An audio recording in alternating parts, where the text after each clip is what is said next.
Hey cousins, welcome back to the channel. It's your girl Chrissy Pips bringing you my synopsis on Outwitting the Devil by Napoleon Hill. Now this is book 2 in our Mindset Monday series, and in today's book we're going to be going over chapter 2. There are definitely some great points to be mentioned, but as always, if you're here, you're interested, so let's get into it. The revolution will be live.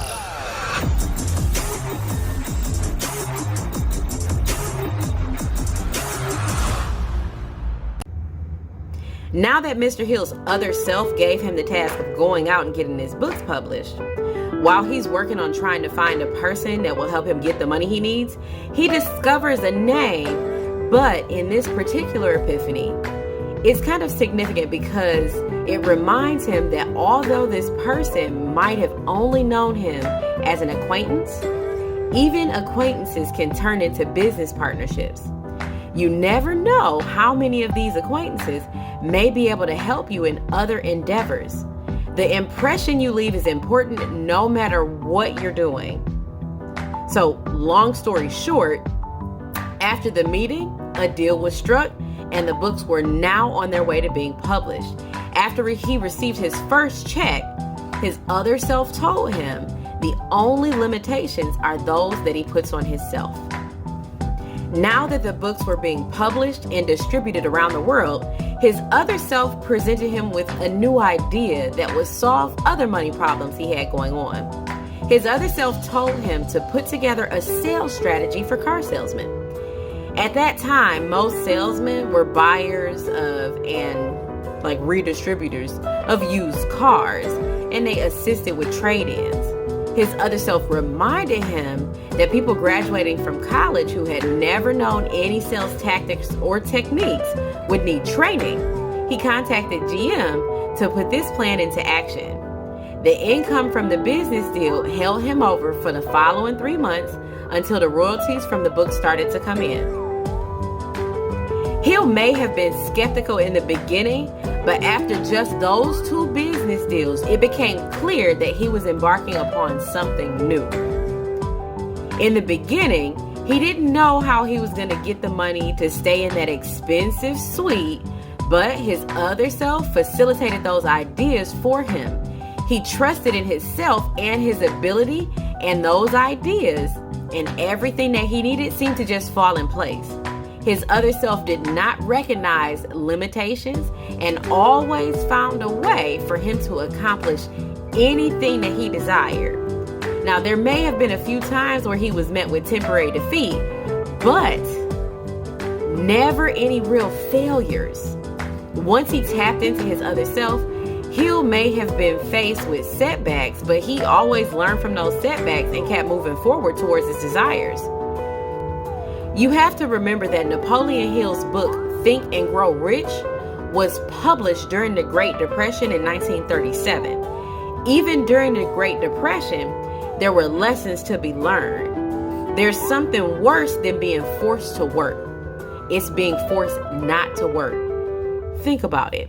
His book gave millions of people hope during one of the hardest times in American history and continues to inspire people today. Will you be one of those success stories, or will you be watching from the sideline? Failure is a blessing in disguise. Throughout his experience, he learned that there was a solution for every problem. The key is to just keep going. Hindsight will always be 20/20. Over the 25 years it took Hill to compile all of this information, he realized that there was a consistent trend. Every great, successful person who he had interviewed had been met with some sort of temporary defeat, but the difference between the successful people and the not so successful people was that successful people didn't let their temporary setbacks stop them from achieving their goals. Failure is a part of the process, not the end of the process. And you can't appreciate the success without understanding the failures that took place in order to get you there. Now, Emerson's law of compensation helps validate this fact. For everything that you have missed, you have gained something else. And for everything that you have gained, you have lost something else. Since his other self took over, he knows that the success he has gained, he would never have come by if fear and just doubt was still ruling over him. He learned that those who were met with difficulties should take the time out to forget their own difficulties and focus on helping somebody else. Doing so helps you to get past your difficulties as well. It helps you to put things into perspective. There's value in giving before trying to get. Remember that the reward doesn't always come from the person that you're helping also. Sometimes it comes from the most random places, but it always comes back. He said the only motive he had behind writing this book was the thought of how many people he could help by the knowledge he had gained. His other self taught him also to concentrate on the purpose and forget about the plan. Not saying that a plan is not needed, but Napoleon Hill was a man of faith and believed in the power of prayer and always trusted the universe to hand over to him the plan that could be put in action.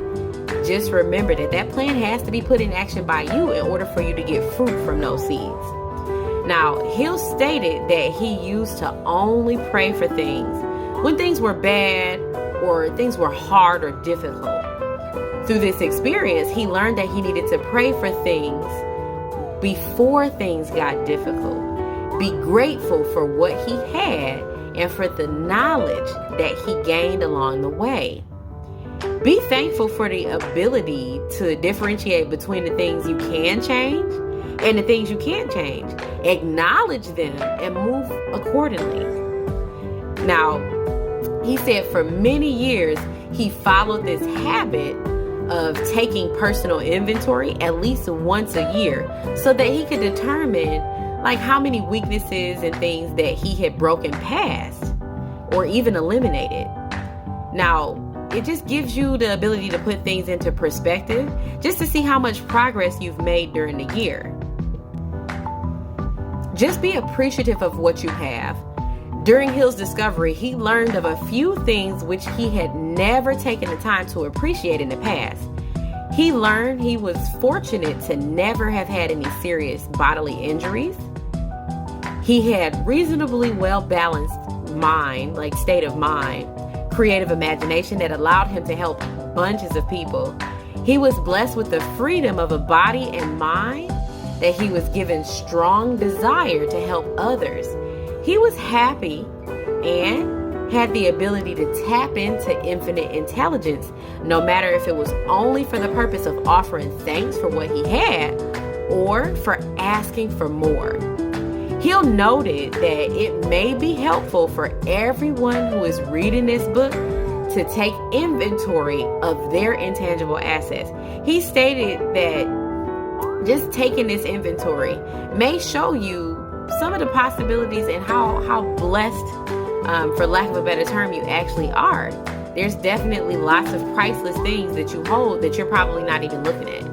As I mentioned in the first video, this book has a lot of mention of like religious things, and I'm not in any way trying to sway people towards a religious direction. All he was saying was that sometimes, or more often than not, it's a good idea to take inventory and be thankful for the things that you do have and for some of the obstacles that you've went through, since those obstacles helped you build the character that you have. Being thankful doesn't always mean appreciating some item that you own. Sometimes it's as simple as being thankful for the knowledge that you've gained throughout your experiences and being thankful for things that some people don't have, and being thankful for what most people take for granted. Now, at this point, we're at about page 45. Now, the funny thing about page 45 in this book is that he says the world is undergoing change and millions of people have been panic-stricken by fear, worry, doubt, and indecision, which in my opinion is still true today.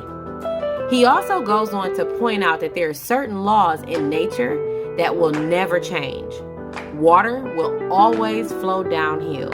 Night will always follow day, and so on. He's leading to the point that by observing these simple facts of everyday life and acknowledging them, it's a good starting point for you. If you wish to substitute fear with faith, Understand that every individual has the power to change his or her own material or financial status by first changing the nature of your beliefs. And I most certainly do agree that you have like the ability to make these changes. You can believe in something and just believe that it's possible in order for it to happen for you. Don't confuse the word belief with the word wish, because they're two totally different things though. Everyone is capable of wishing, but not everybody is capable of truly believing and having faith in their desire and ability to attain that. Now, all you need to do is deliberately use faith to focus your attention on what it is you truly desire. We talked about this in the last book, but you need to help these ideas and beliefs reach your subconscious mind. Once you do, though, the subconscious mind starts to put things in action. Once you do that, things sort of start to fall into place. Once your limited beliefs are gone, or at least temporarily silent, things start to get easier. Your mind acts on your dominating thoughts and desires. So be careful what you think about. And because what you think about is 90% of what happens to you, make sure that you're only thinking about the things that you want. He believed that giving thanks and prayer for things that he wants silently or to yourself and doing them out loud are just as effective as each other. Putting putting all your eggs in one basket, it opens you up to like the sixth sense. Once you start to put your faith and believing in something so strongly, your sixth sense starts to activate, giving you access to infinite intelligence. Infinite intelligence may aid you in transmuting any of your desires and a few other things into material possessions for you. Now, your words and thoughts definitely have power, so it's important that you focus strongly on the things that you want, not the things that you don't want. Now, this chapter ends with your personal success equation. It's combining your passion with your talent and then multiplying that by your associations and then multiplying that by the action that you take. And after all of that, adding in faith, and you get your personal success equation. This was an extremely powerful chapter in his life, and I'm absolutely ecstatic that he shared it with us. The lessons that he learned throughout his journey say so much about why, he's been so successful in attaining his goals and making sure that the information that he's published was going to help millions of people was at the forefront of his desire. He wanted to help people more than he wanted to do anything else. This book was published in 1938, and the lessons in these pages are powerful even still today. Now, if you want the book, I'll definitely link it in the description box below. Just like last Monday, these chapters get deep. Next Monday, the next chapter is where things start to get very interesting. That's when you start to have that back and forth conversation between him and the devil. But for now, we're going to end it right here. Man, this book is dope. This book is so dope. But I'll see you guys Wednesday. For those of you who participate in the 101 Wednesday series, I'll be going over just some more in-depth information about how to get started with your MetaTrader 4 account and going over a few other things from TradingView. But for now, I'll see you guys later. Thanks for stopping by.